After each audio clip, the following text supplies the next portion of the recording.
Good afternoon, everyone. Welcome to this week's Saturday Feel Good. I'm here live from Thailand, about to head to Nepal in the next couple of days. But for me, I'm excited to spend the next hour or so with you guys. The topic today is emotional wisdom. I have so much content for this. I'm gonna actually divide it into two separate weekends, so that way you guys have time to kind of digest it and we're not rushing too much.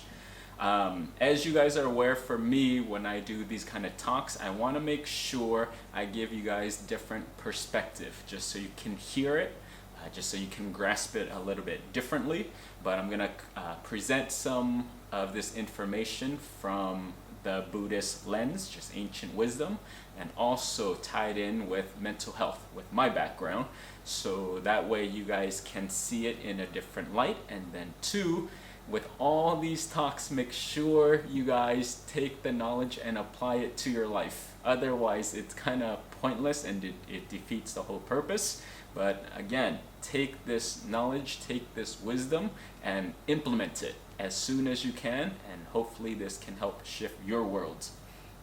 Again, the topic is emotional wisdom. This, for some reason, this topic is very difficult, and a lot of people struggle with this. For me, I find why this is so, especially for people in the West, is because one, we're not taught this. Where when we're growing up, a lot of times we're taught skills. We're taught how to set goals. We're taught how to achieve and acquire. But again, how to actually develop a caring heart, how to manage our emotions, how to deal with our feelings. Many times we don't get it modeled. Again, we're not told about it. And secondly, I think it's also not valued. When we are vulnerable, when we show too much of our emotions, it can be seen as weakness. Or especially for me, being a guy, when you share too much about your feelings, then like I said, it's considered a weakness. So it just depends on how our culture views it. But for me, I just wanted to kind of discuss this part, because for us, we've been exploring to have inner peace, to be balanced and whole. You need 4 areas: body, heart, mind, and spirit. And today we're going to cover the heart piece. This topic for me is very personal, and I'm excited. For me, for anyone who haven't heard my story yet, I was actually born in Laos.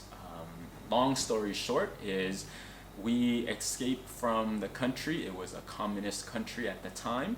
Our family got held at gunpoint when we were leaving, and myself and my family, we were put in a refugee camp. So I was living in a refugee camp in Thailand, and also a refugee camp in the Philippines up till when I was 5 years old. Then that's when I came to the United States. Coming to the United States for me at 5 years old and going right into kindergarten, that experience was so scary. Just being dragged to school, not understanding the culture, not understanding the language, not knowing the food. It was so difficult for me, and I just couldn't understand language. I couldn't process as fast, but what it did for me growing up was it helped me develop intuition, just an emotional wisdom that has kind of been there. I don't know what people are saying, but I can feel people's intention. I can feel their heart. And for me, I'm excited to share what I know about how to develop the heart. So this topic for me is very personal. So I'm excited to be here with you guys. Yeah. So we're just going to go over overview of how do you develop a caring heart. And this is according to the Inner Peace Lifestyle book. After this is done, then I'm going to give you kind of practical tips from my own experience working as a therapist, and just throwing tons of tips at you guys. Again, don't feel like you have to implement them all, but I want to make sure you have access to them.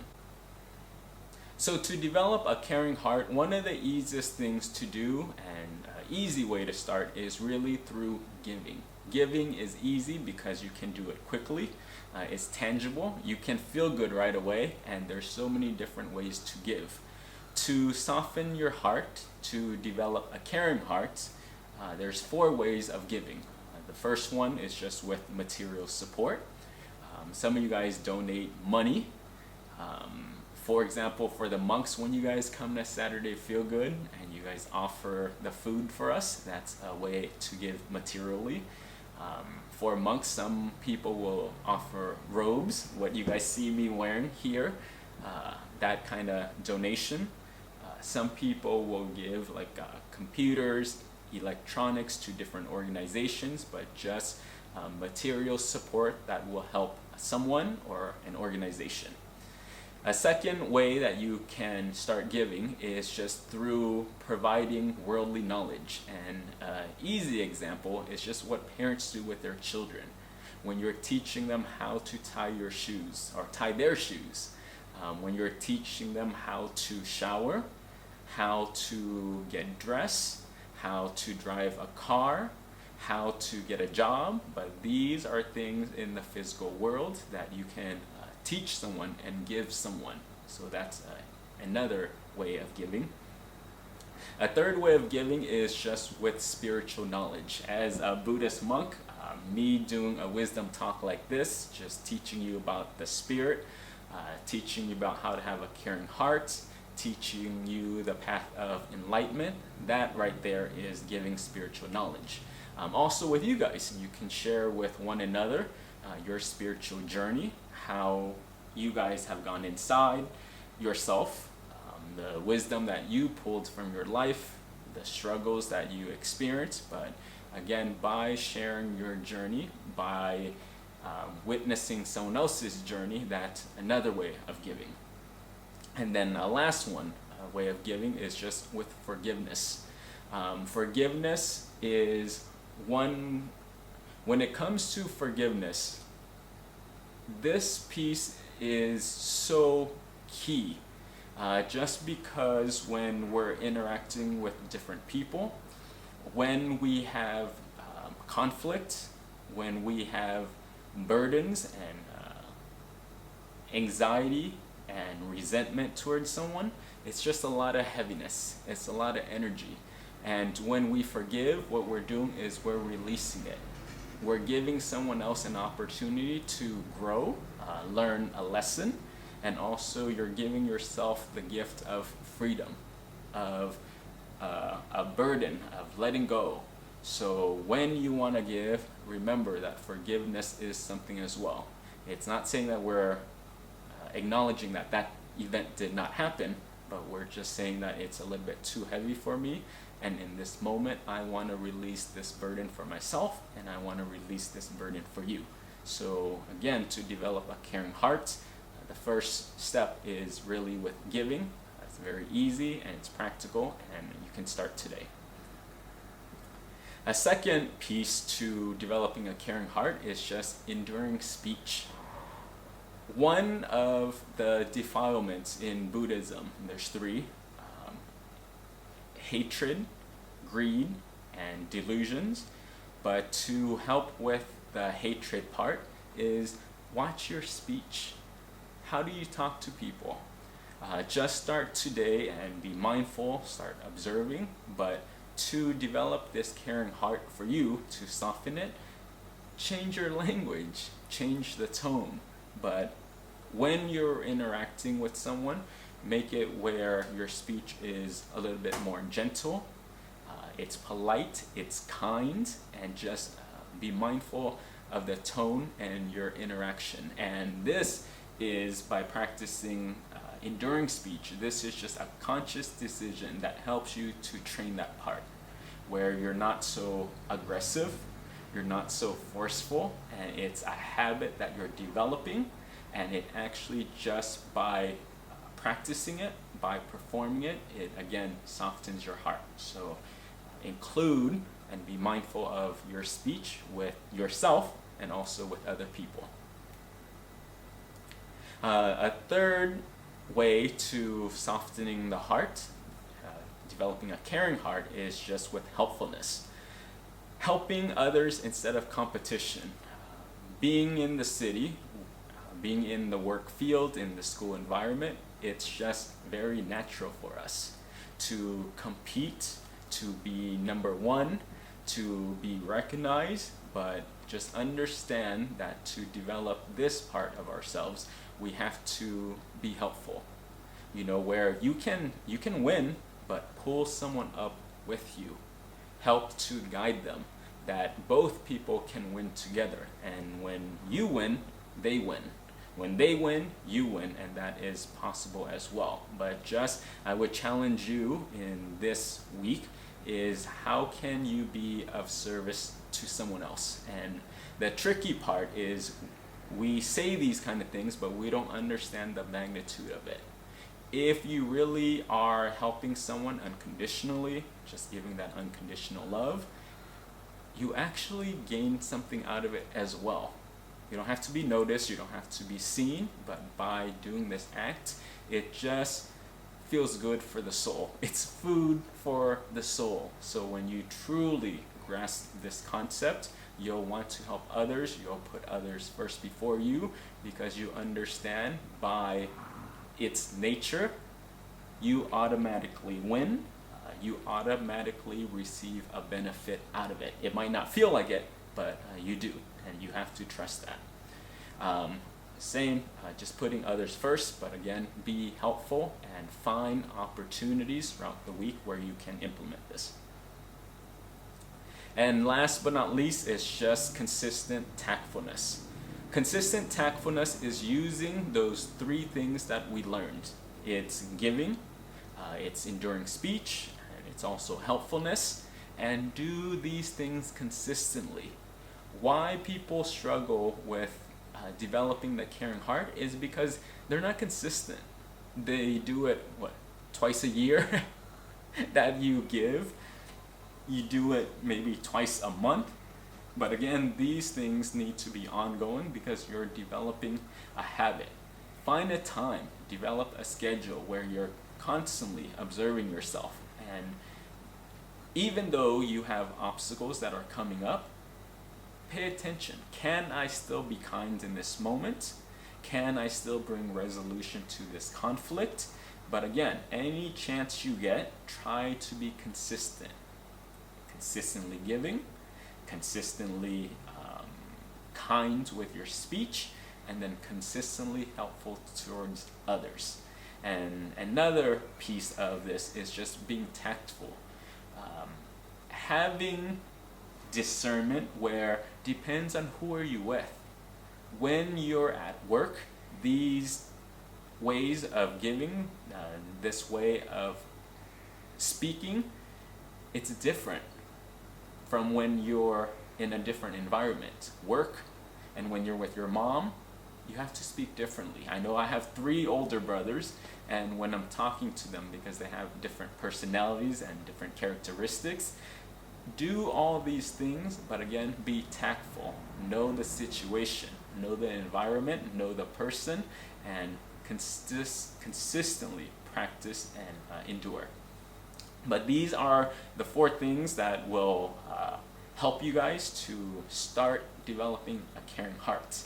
So now I want to go into my portion of it that I've learned through experience working with clients as a therapist in the drug treatment field. I'm also working as a therapist in a group home.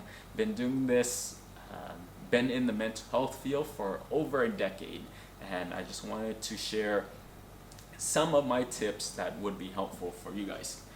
First one is just with meditation. We've been practicing this every single week, but doing meditation, just the act of sitting there, closing your eyes, might not seem like much, but it's everything. Because each day we're going through so many emotions, we have so many different experiences. Just making the conscious effort and intention to sit down and allow anything that's coming up for you to simply settle. You're like a glass of water, just being tainted every day. Put the glass down. Let emotion settle. Let experiences settle, let your feelings settle, and by doing this act, what it develops for you is just self-compassion. You're able to tolerate anything that is coming your way. And how meditation translates to real life is because in meditation, you're going to have different obstacles, and your job is just to observe. Be relaxed, relax the body, relax the mind, and you just observe. Do not engage, do not react. And the same thing in the physical world, where when you have different challenging experiences, don't react. Stay still. Observe first. And when you can do this, when you can put that space between your interaction, it slows everything down. And without you even knowing, it gives you more compassion for yourself, and it also gives compassion for the other person. So you're just more open and more caring.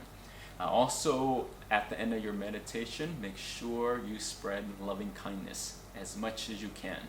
Start with spreading when you're at a still, relaxed space. Share that with yourself and fully feel that. Wish for yourself to be a loving person, to have a soft heart, to be more loving, compassionate, empathetic. Wish that for yourself and truly feel it. And then the second piece is do that for other people. Do that for your enemies. Do that for your families. Do that for your coworkers. But continue to spread, and by this act alone, it's going to soften your heart, and it's going to develop a caring heart. This next one, I call it experiencing, needing, and wanting. When I'm doing group therapy sessions, when I meet with a lot of my clients, I always try to get them back into present moment. These questions will help you guys make sure to jot it down and practice these things. But every day, ask yourself these questions. Right now, start it with this sentence, but right now, in this moment, I'm experiencing, and check. In this moment, I'm a little bit annoyed. I'm kind of bored. In this moment, I'm very happy. In this moment, I'm sleepy. In this moment, I'm just hungry and I can't pay attention. But check in. Right now, I am experiencing, finishing that sentence. Also, right now, I'm needing. What are you needing? Check in. In this moment, I'm needing, maybe I need to share my story. Maybe I need to voice my opinion. Maybe right now I just need to get focus. And also then, the third piece is, what am I wanting right now? Check in. Right now, I just want a nap. I'm tired. I want to sleep. Right now, I want to call my friends. Right now, I want to watch TV. But again, list all these three things out. Right now, I'm experiencing. Right now, what I'm needing is. Right now, what I'm wanting is. And then finish the sentence. It does not matter what it is that you're wanting, needing, or experiencing, but the fact of honoring this alone is so important, because to be able to help other people, to be able to connect with other people, the missing piece is you don't even know yourself. In this moment, you're not even aware of what's happening with you, yet you want to connect with someone. So really get grounded. I started with this exercise because I want to slow you guys down to get in touch in this present moment, what's happening for me, and train yourself to know what you're experiencing, because when you know yourself, then you can know others. When you know yourself, your feelings, your emotions, your experiences, what you're needing, what you're wanting, then when you speak with someone, you can connect better. You have empathy. You understand these emotions, but many times when we're connecting with other people, it's not on solid ground.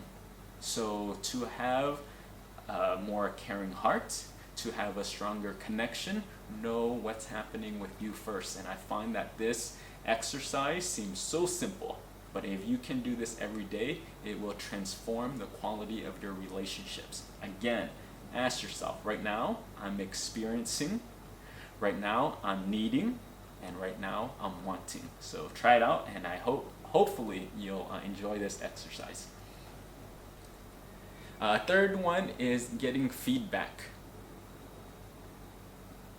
When I'm training different therapists, it's a strange thing that happens because there's a disconnect between the therapists that I train and the clients that they see. When I meet with therapists and we process how their session was with their clients, it's interesting. When we're working with the teenagers, the therapist will come in, they get excited, and they're like, oh my God, I had such an amazing session. We connected, they poured their heart out to me, there were tears, they shared, I shared, and the therapist is just very excited. And a strange thing happens is when I check in with the kids later. I'm like, hey, how was it with your therapist? And some kids would tell me, I don't even like her. And then to me, I'm like, wait a minute, something's off. How is it that one person can think they have the best relationship with another person, yet when you ask another person, they have no relationship? There's a very big disconnect, and the way to bridge that is really getting feedback. I never assume anything in any relationship, with friends, with clients, with new people that I meet. I like to ask, how are we doing? How are you experiencing me? And when you can do that, you get a real view of yourself, not a story that you made up, because maybe they're not even connecting to you, but because of what's happening with you, you just made something up, and it can be very dangerous, and it widens the gap of the connection. So try this out, where if you are brave, this is scary, but I always take the time to ask my clients, good or bad. I try to get the feedback. I said, how are we doing? How are you experiencing me? And I am fully open to hearing that because it helps me grow. It also gives me an opportunity to see my blind sides. For me, if you guys know me, you know I joke a lot. And sometimes with different people, when I joke, it can come off as dismissive. It can come across as offensive, and I don't know that. So that's why I have to ask. And like I said, you have to know these parts of yourself. We can't just guess and pretend like we know ourselves, because we don't. So the way to get better insight is to get first-hand reaction, first-hand experience with each person. Don't assume. And when it goes back to this concept, when you know yourself, when you see yourself more clearly, when you see yourself neutrally, not who you think you are, not who you want to be, not a fantasy, but when you start to understand yourself, when you start to understand how people see you and experience you in real time, then by that understanding of the self, you can understand others better. You can care for them better. You can connect with them better. And you'll know how to strengthen a relationship. So these are all interrelated. I just want to make sure that is clear.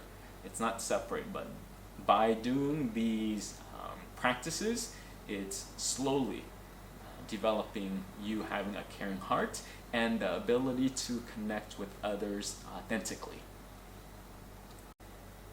Another technique that you guys can use is inner child.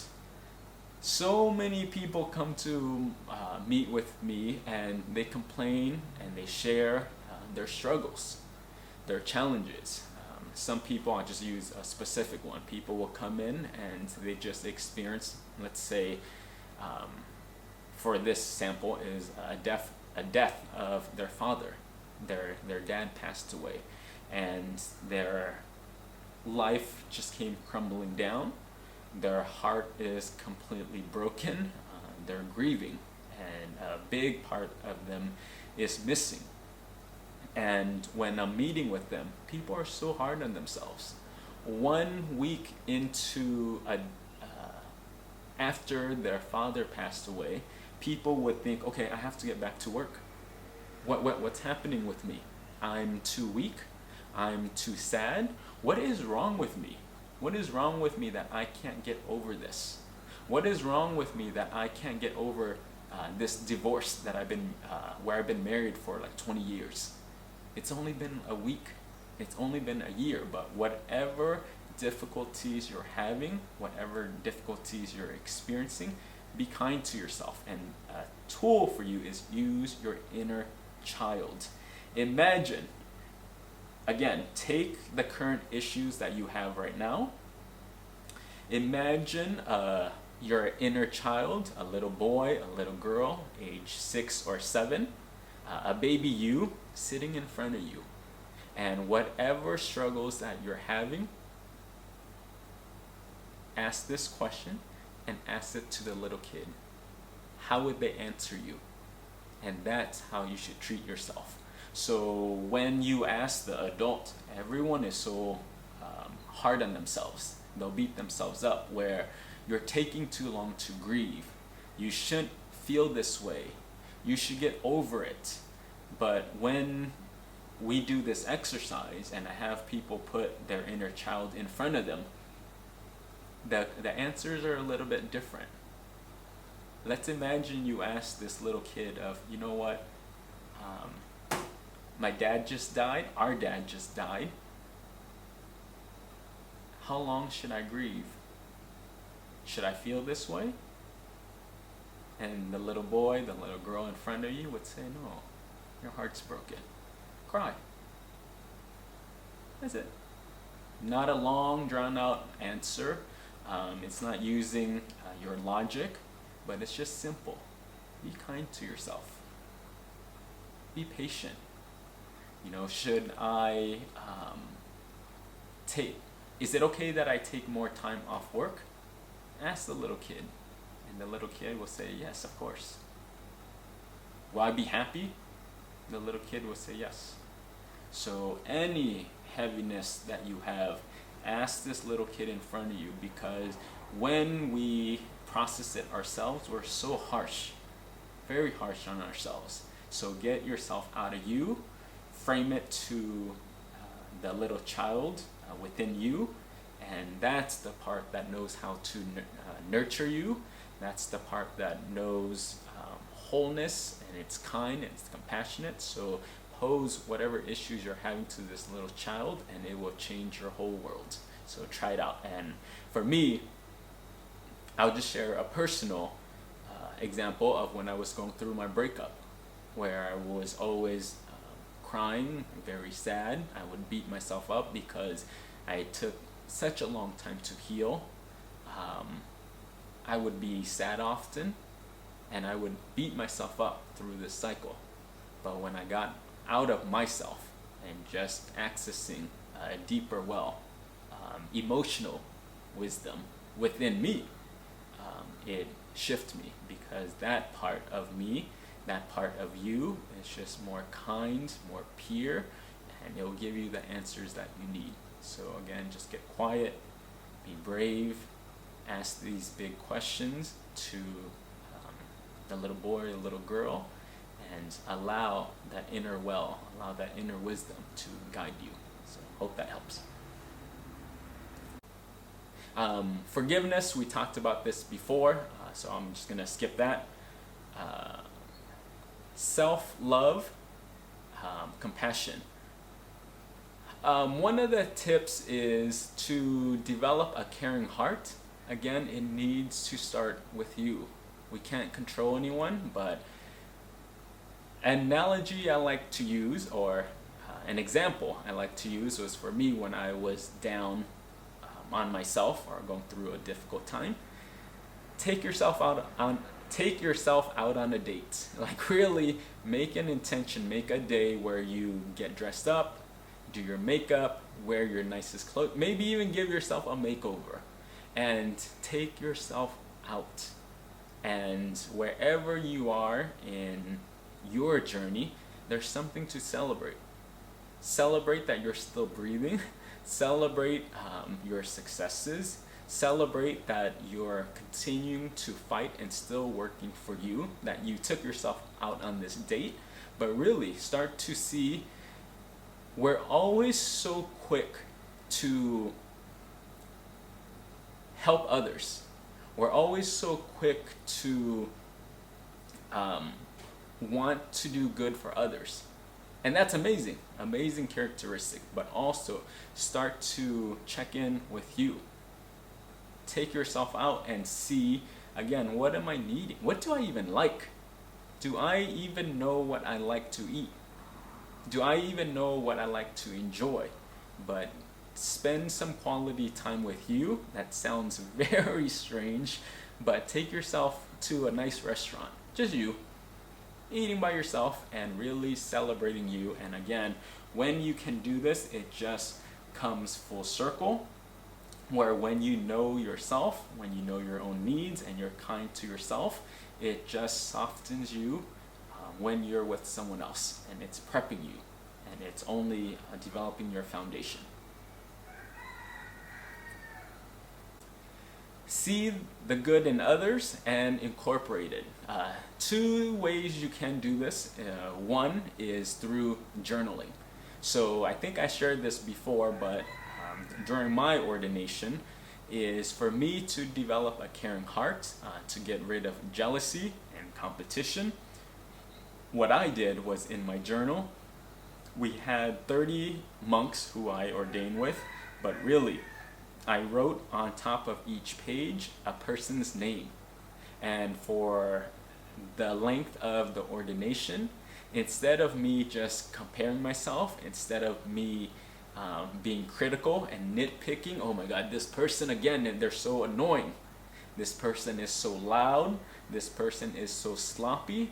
I knew I wanted to change myself, and I knew I had to focus on me. So by doing this exercise, I spent the whole program just, instead of picking out their negative parts, I wanted to see their good parts, highlight it. And I was watching them maybe like a creeper, but really I was watching them like a hawk. And I trained myself each day for the length of the program, where when someone did something good, I would jot it down. I would continue to write it down, and it made me look. I had to train myself to look for the goodness in other people. And when you do that, you're going to notice that you become less judgmental, and then slowly you are more caring, you're more kind, and just even in the look of your eyes, people can tell. It's just a kind of softness when you do this kind of activity.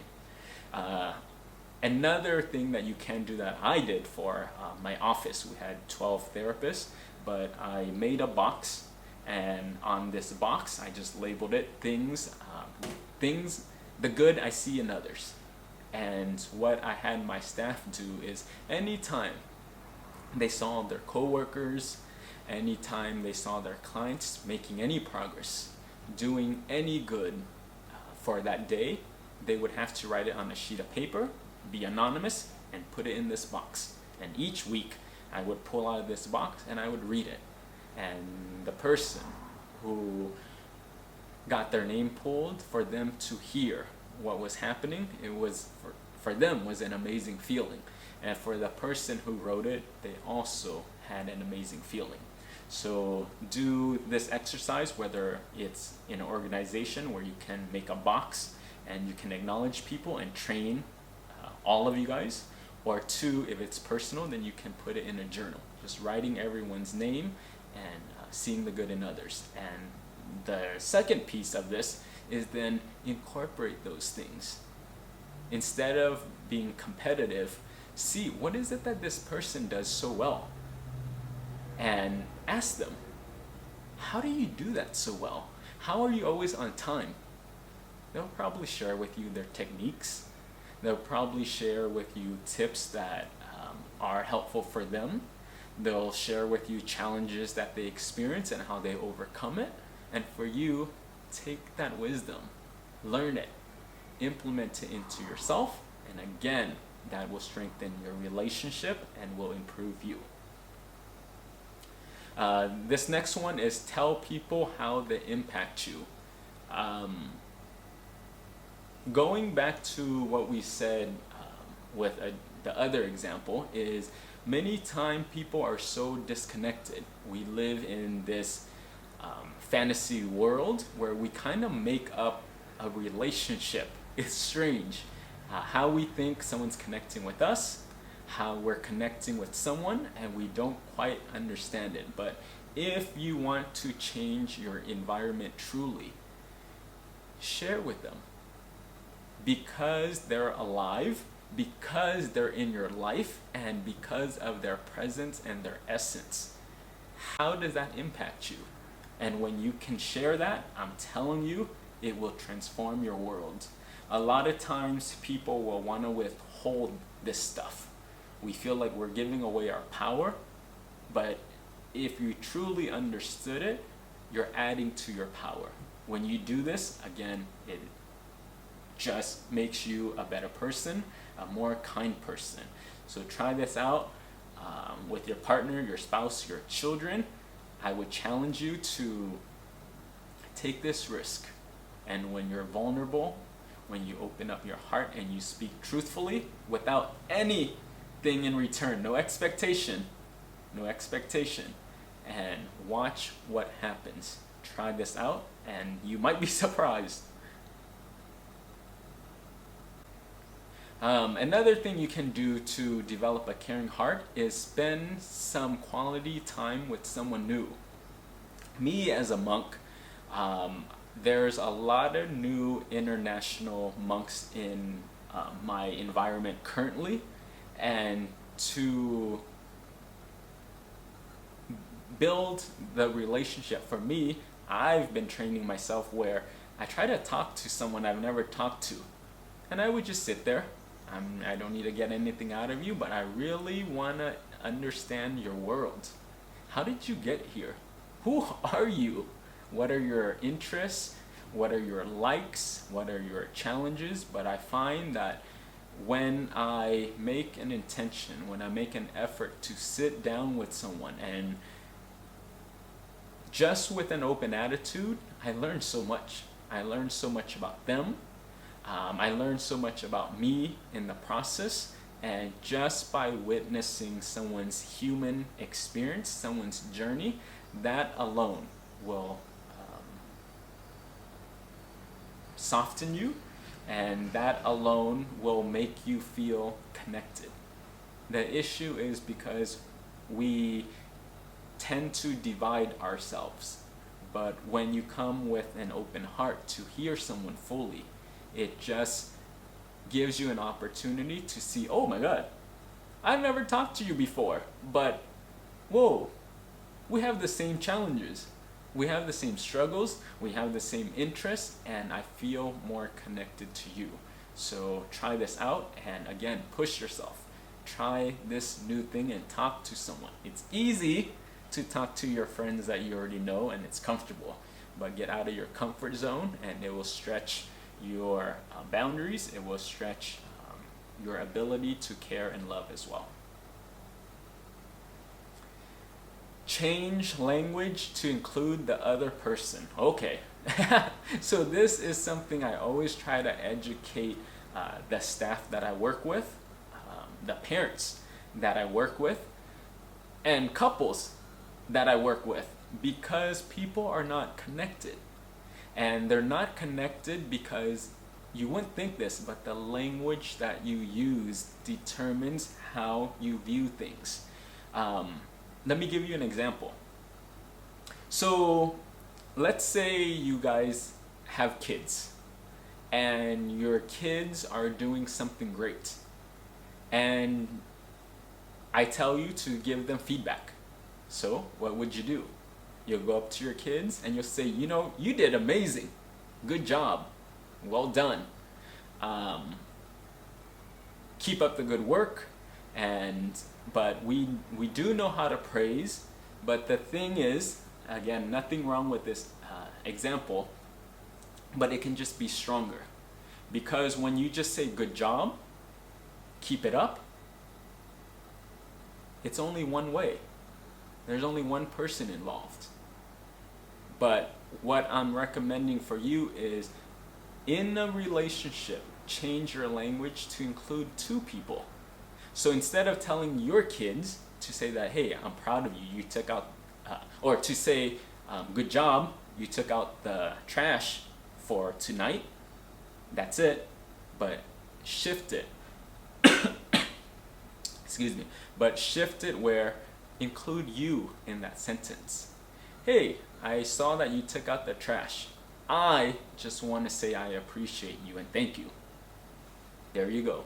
Two people. You address the other person, you included yourself, and it strengthens the relationship. And another example you see is just in romantic relationships, where the partner doesn't feel as valued because, again, when the partner is talking to them, it's only one-sided. Hey, thank you for that. Okay, that's one-sided, but take the time to include you in it. You know what? We've been together for 5 years, and I just want to say how much I love you. Look at that. By including you in that sentence, it just strengthens and it bonds the relationship. Why this is important and why it's key, especially for children, is because when kids mess up, if there's no relationship, the kids don't care. Yeah, I'm not going to take out the trash today because I don't care. I don't have to. But if there is a relationship attached to it, the kids will say, you know what, I'm not going to take out the trash. But my mom might be disappointed. So you're actually training the other person to be connected. And for me, anytime you have an interaction, include two people because it's a relationship. And it's just by changing your language to include you in the sentence, then again, it just connects the two people better. I hope this makes sense. So you guys can discuss amongst yourself too, but I'm just saying, shift your sentence where you don't just address the person, good job, but include you in it. Hey, I appreciate you for, or I heard that you got 100% on your test. I'm very proud of you.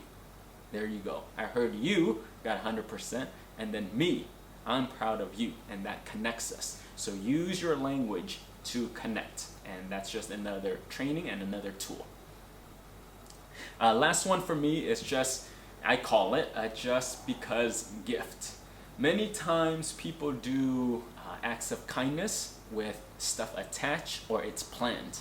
For example, a typical one is, I'll give you a present because it's your birthday, because it's an anniversary, because it's a Christmas. But what about, surprise, what about you just give them a gift out of nowhere because you appreciate them, because they're in your life, you value them, and then just on a Tuesday that has nothing to do with anything, and you gave them something and you shared with them that, you know what, I just want to take this time to show you my gratitude, to show you my appreciation,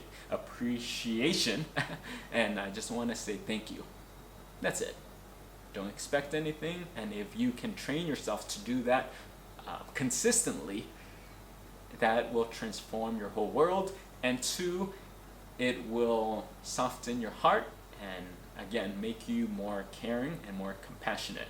But please, please, please, if you can, try this out. Just a random. It does not have to be expensive. It can be a simple thing of just a post-it note. I just want to say thank you to you, just out of nowhere. Put it on their desk, give it to them, send them a text, give them a call, but do a just because gift out of nowhere, and it will transform your whole life. I've tried it, my clients have tried it, and it really works. Okay, so now I'm going to give you guys some bonus tips. This is a journal line that I created for my clients.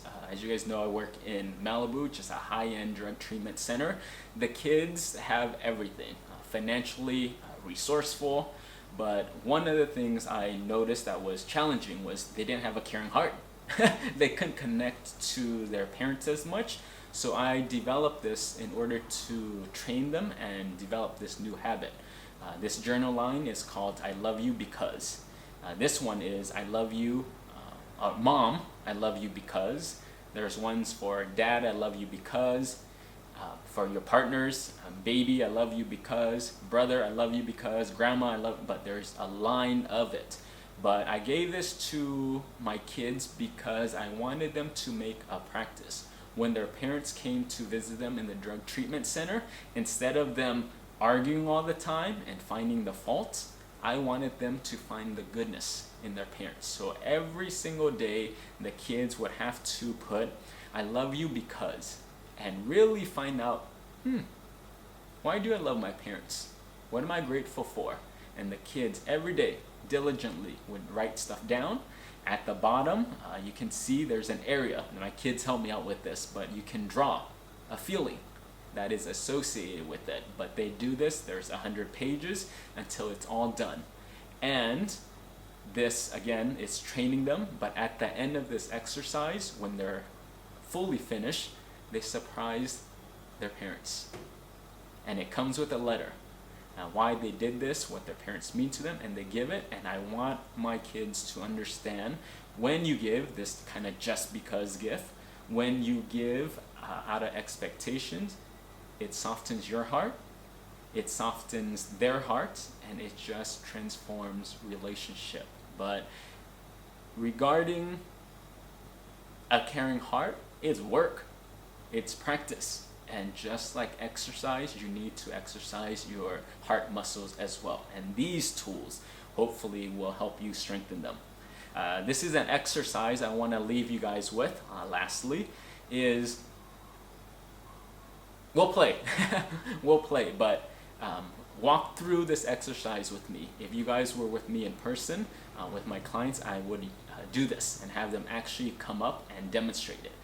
Oh, so let me walk you through it. So everyone out there who is watching, what fruit is this?